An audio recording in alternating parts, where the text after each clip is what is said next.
Hello guys, welcome to Pronouncist, your pronunciation guide. Today we will learn how to pronounce the word shown on the screen, translator.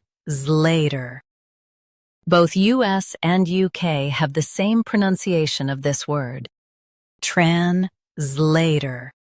Now read the syllables shown on the screen naturally. Tran, zlay, ter, translator. Stress zlay and keep ter soft.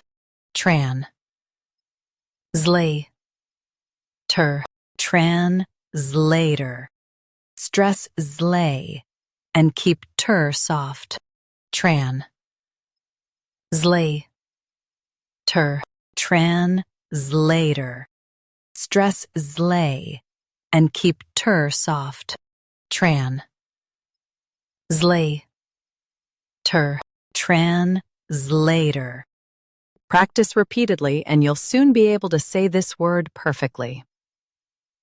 The best way to practice is to repeat the syllable multiple times. The meaning of the word is one who converts languages. Try repeating this word several times to improve your pronunciation. We post daily videos on useful and commonly mispronounced words to help you speak clearly and confidently. Like this video and subscribe to Pronouncist for more pronunciation guides. Thanks for watching us.